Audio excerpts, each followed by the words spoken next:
فرمایا کہ بد نظری حرام کیوں ہے؟ نمبر 1 کہ اللہ تعالیٰ نے اس کو حرام فرمایا، ساتھ میں اللہ نے فرمایا ایک جگہ وَهُوَ مَعَكُمْ أَيْنَمَا كُنتُمْ، تو جہاں بھی ہے میں تیرے ساتھ ہوں. تو اللہ تعالیٰ جب ہیں ساتھ تو ایک تو آیت الگ ہے الم یعلم بأن اللہ یرا، کیا انسان کو معلوم نہیں کہ اللہ اسے دیکھ رہا ہے؟ یہ تو الگ ہے، یہ الگ ہے. وَهُوَ مَعَكُمْ أَيْنَمَا كُنتُمْ، تو جہاں بھی ہے میں تیرے ساتھ ہوں. تو اللہ ساتھ ہے تو دیکھ رہا ہے نا. اگر کوئی کہ ابا ساتھ ہے اس کا مطلب ابا دیکھ بھی رہا ہے نا.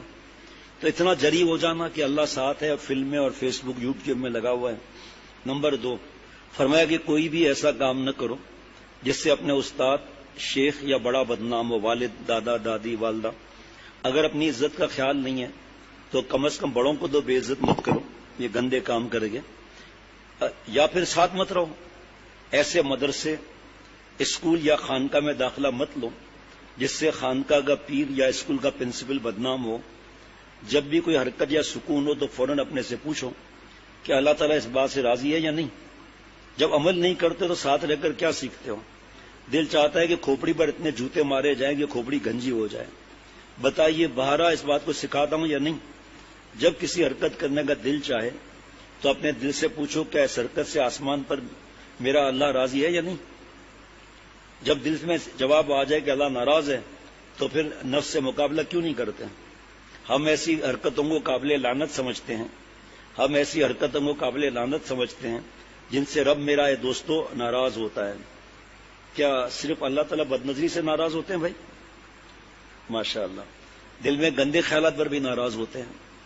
کیا اللہ غیبت سے ناراض نہیں ہوتے ہیں؟ چوری سے ناراض نہیں ہوتے ہیں؟ جھوٹ سے ناراض نہیں ہوتے ہیں؟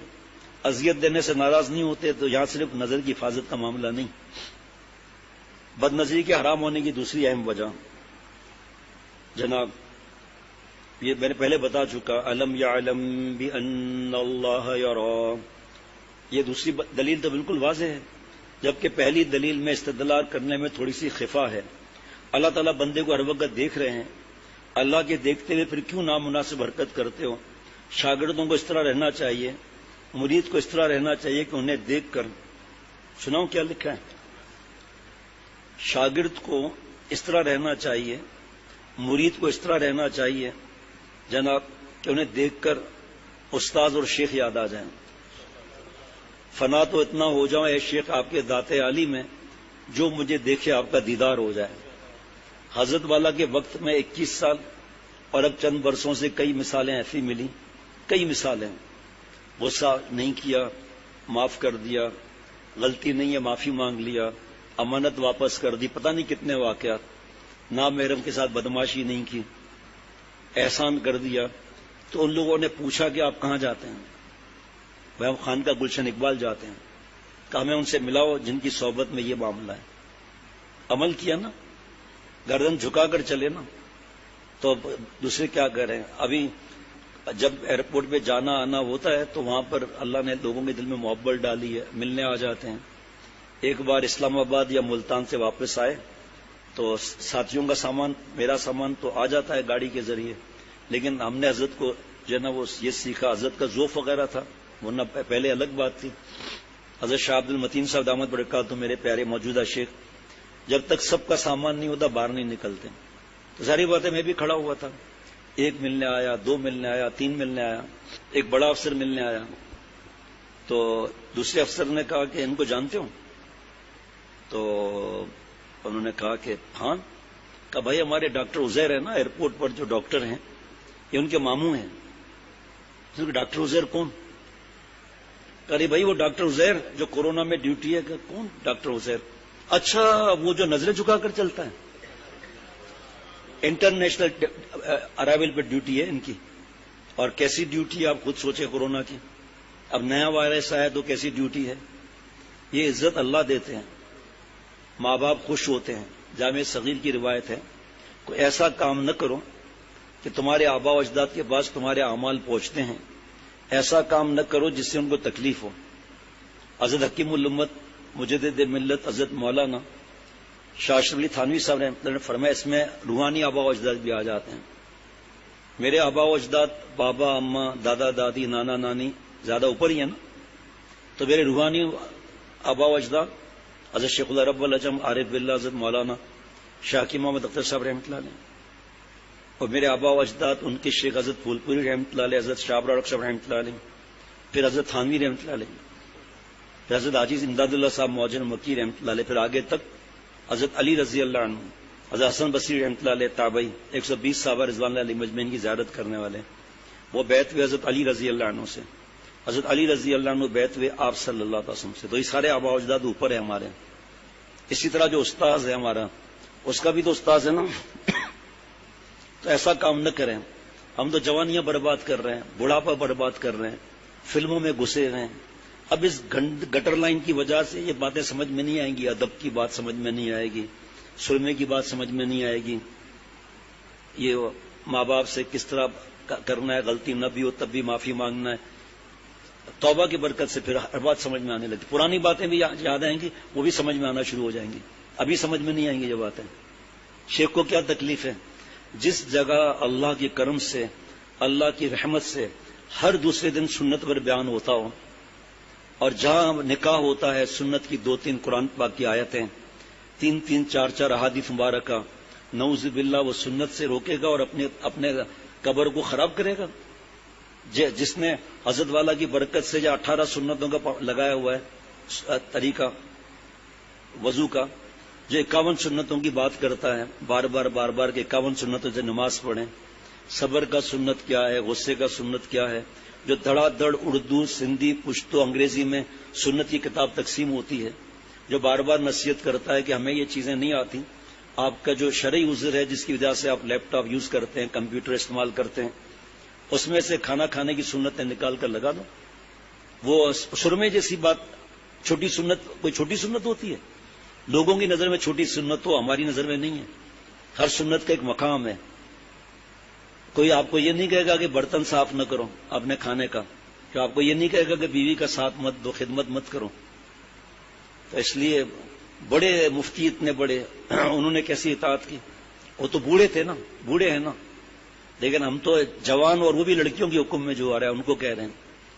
اب کسی کے سمجھ میں نہ آئے۔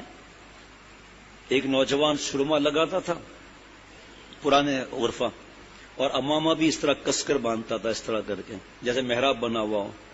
میں نے ان سے کہا کہ آپ یہ شیخ اللہ رب العجم کی تعلیمات لے لیں، جو حدیث پاک کا اتنا نصیحت کرتے ہیں سنتوں کی، آپ اور خوبصورت لگ رہے ہیں، میں تو آپ سے احتیاط کر ہی رہا ہوں، جب پوری داڑھی آ جائے آپ امامہ پہنے، آپ اور سنت عادیہ ہے تو آپ پہنے تو ٹھیک، نہ پہنے تو سزا نہیں ملے گی۔ بعض لوگ کہتے ہیں 70 گنا زیادہ ثواب ملتا ہے، فتویٰ لے آئیں، ہمارے لیے فائدہ ہو جائے گا، ہم کسی سے انکار نہیں کرتے، ہو سکتا ہے ہماری سمجھ میں نہ ہو، آپ فتویٰ لے آئیں کہ 70 گنا زیادہ ثواب ملتا ہے، ہم فتویٰ اپنے بزرگوں سے پوچھ کر، جو ہمارے مفتی ہیں، ہمیں شک نہیں ہے، کسی سے کوئی بات معاملے سے مشورہ ہوتا ہے، پھر ہم اس طرح دکھائیں گے بھائی اب تک ہم نے غلطی کی تھی، یہ ہمیں جواب مل گیا، ماشاءاللہ واقعی ایسا معاملہ ہے۔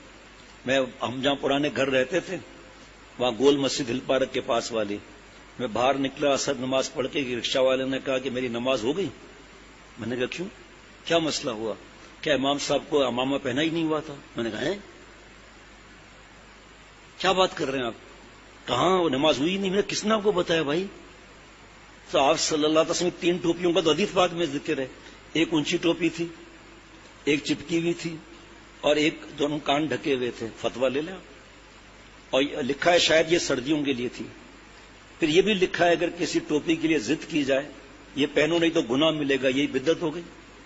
ہم نے تو ہمارے رات دن کے ساتھی ہیں، ہم نے پوچھو کون سی ٹوپی پہنی ہوئی، منع کیا۔ یہ رات دن کے ساتھی ہیں، ان کو منع کیا۔ اپنے شیخ کو بدنام کرتے ہیں وہ لوگ جو لڑکوں کے چکر، پارٹنرشپ میں دھوکے بازی، لین دین میں دھوکے بازی، جائیدادیں خرید کر کام بنا رہے ہیں۔ ان کا پتہ نہیں ہے کہ اللہ والا یا ان کا غلام اس کی آہ لگتی ہے کہ ہمارے بدنامی کا باعث بن رہے ہیں، اور کیونکہ لوگوں کو تو پتہ نہیں ہے اس لیے وہ سیدھا سیدھا دین کے جتنے شعبے ہیں ان کے لیے بول دیتے ہیں کچھ، ان دین کے شعبوں کے بڑوں کے لیے کچھ بول دیتے ہیں۔ اللہ معاف فرمائے، ان کو پتہ ہی نہیں پکڑ کا خطرہ ہے۔ بھائی حضرت والا رحمۃ اللہ علیہ کی پورے دنیا میں مرید، پورے دنیا میں حضرت کی خدمت کرنے والے لوگ، اب اگر کوئی گڑبڑ کر دے حضرت کو کیا معلوم؟ بھائی جب حضرت والا رحمۃ اللہ علیہ کے پاس یا میرے پاس کوئی آتا ہے کہ تمہارے ساتھی نے پارٹنرشپ میں دھوکہ دیا ہے، آپ نے مجھ سے پوچھ کے پارٹنرشپ کی، اب چلو یہ ابھی عنوان کا موقع نہیں ہے اس وقت، ابھی یہ رہ نہ جائے مضمون، کہ فرمایا کہ پھر کیوں نامناسب حرکت کرتے ہو؟ شاگردوں کو مریدوں کو اس طرح رہنا چاہیے کہ انہیں دیکھ کر استاد اور شیخ یاد آ جائے کہ کس کی تربیت یافتہ ہے، کہاں جاتا ہے، یہ تلاش کرتے ہیں لوگ باقاعدہ. ارے نالائکوں التی کانت تعمل الخبائث، خبیث کام کرنے والوں سے. فرما رہے ہیں ارے یہ نالائکوں تو میں بھی شامل ہوں. ارے نالائکوں خبیثوں، واللہ کہتا ہوں کہ جب عمل نہیں کرنا تو اختر کے ساتھ رہ کر اپنی زندگی کو ضائع مت کرو. اگر دین سیکھنا ہے، اللہ تعالیٰ کو راضی کرنا ہے تو ساتھ رہو، اور اگر اپنی طبیعت کی اقتدا پر عمل کرنا ہے تو خانقاہ سے نکل جاؤ. میرا وقت ضائع مت کرو. ہر لمحہ حیات کو اللہ تعالیٰ پر فدا کرنا سیکھو. کس درد سے حضرت نے روتے ہوئے یہ بیان کیا ہے کہ مجھے چھوڑ دو، پھر کہیں اور جاؤ. دیکھو اللہ تعالیٰ صحابہ رضوان اللہ علیہ مجمعین کے عمل کی دلیل پیش کر رہے ہیں. اگر میرے نبی صلی اللہ علیہ وسلم کی عظمت کو دیکھنا ہے تو صحابہ رضوان اللہ علیہ مجمعین کے اعمال اور اخلاق کو دیکھو.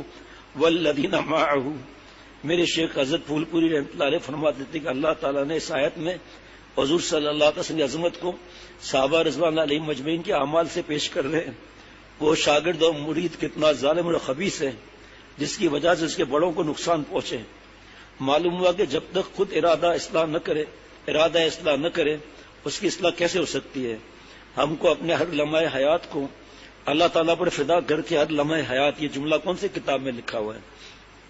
ہر لمحہ حیات کو خالق حیات پر، اب یہاں نہیں لکھا ہوا کوئی بات نہیں، ہر لمحہ حیات کو خالق حیات پر فدا کر کے اپنے حیات کو کامیاب بنا لیں. ایک لفظ بھی اپنا نہیں بولوں گا انشاءاللہ تعالی. جب بتا دیا تو بتا دیا، یہ جملہ نہیں ہے. وہ شاگرد مرید کتنا ظالم اور خبیث ہے جس کی وجہ سے اس کے بڑوں کو نقصان پہنچے. معلوم ہوا کہ جب تک خود ارادہ اصلاح نہ کرے تو اس کی اصلاح کیسے ہو سکتی ہے؟ جیسے کوئی علاج نہ کرانا چاہے، اپنے مرض پر عاشق ہو جائے تو ڈاکٹر وغیرہ کیا کر سکتے ہیں؟ بیوی ماں باپ بچے کیا کر سکتے ہیں؟ دوائی نہیں کھا رہا، ٹیسٹ نہیں کرا رہا، اینٹی بایوٹک نہیں کھا رہا، اپنے فارموٹن کیپسول نہیں کھا رہا، شیخ سے چھپا رہا ہے، جوانیاں برباد کر رہا ہے. شیخ سے شرم آتی ہے، اللہ سے شرم نہیں آتی. فرماتے تو سب سے بڑا بے شرم ہے. ملا علی قاری رحمۃ اللہ علیہ مشکات کی شرح مرکات میں فرماتے فإن حقیقت الحیا ان مولا کا لا یرا کا حیث نہا کا.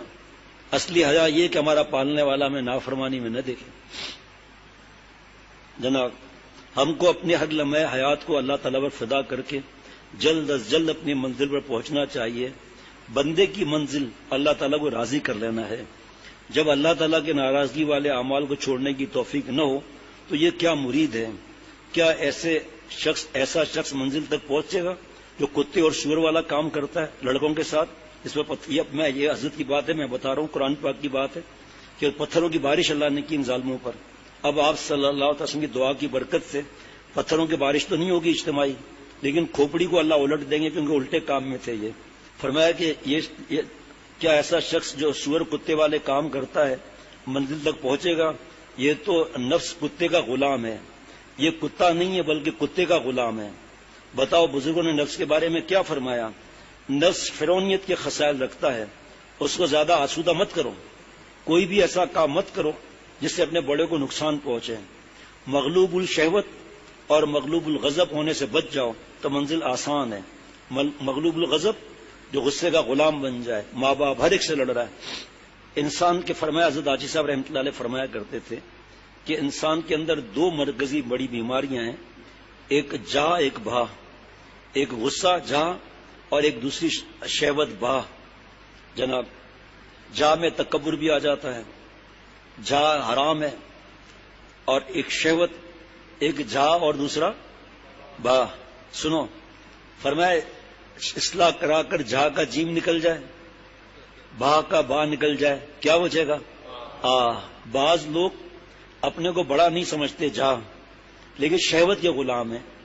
بڑوں کے شاگردوں کو ایسا رہنا چاہیے، مریدوں کو ایسا رہنا چاہیے، انہیں دیکھ کر دوسروں کو سبق ملے کہ واہ یہ اصل رفیق سفر ہے. وَحَسُنَ أُولَٰئِكَ رَفِیقًا، کیا ہی پیارے رفیق ہیں یہ. صحابہ رضوان اللہ علیہ مجمعین تھے نا. کون رفیق ہے بھائی؟ کیا پیارے لوگ ہیں یہ. نبیین، صدیقین، شہداء، صالحین. نبوت کا دروازہ بند، صدیقین کا دروازہ قیامت تو کھلا ہوا ہے. اور ہمارے پیارے شیخ فرماتے تھے اختر صدیقین کی آخری سرحد کی دعوت دیتا ہے. اس سے پہلے کوئی منع تو نہیں، اختر دعوت اس چیز کی دیتا ہے. جیسے ہائی جمپ لگاتے ہیں نا، تو پہلے دن تو بڑا جمپ نہیں لگاتے نا، وہ تو جا کے بیچ میں گر گئے تو ہم صدیقین کے لیے چھلانگ تو لگائیں، بیچ میں بھی گر گئے تو انشاءاللہ کامیاب ہو جائیں گے. تائبین اگر کاملین نہ اٹھائے گئے، تائبین میں انشاءاللہ ضرور اٹھائے جائیں گے. یہ ساتھ رہ کر سرابا متقی اور اللہ والا بنا ہوا ہے، یہ لوگ کہیں گے. جناب اللہ تعالیٰ مجھے ہم سب کو معاف فرمائے. جب کوئی آدمی کسی کے ساتھ 10 سال رہے اور اس کی کسی نالائق کی کمینی حرکت کی وجہ سے لوگ کہیں گے 10 سال کے بعد بھی اس کو یہ فیض ملا کہ ابھی تک ہی ایز شی ایز ہی نکل رہا ہے،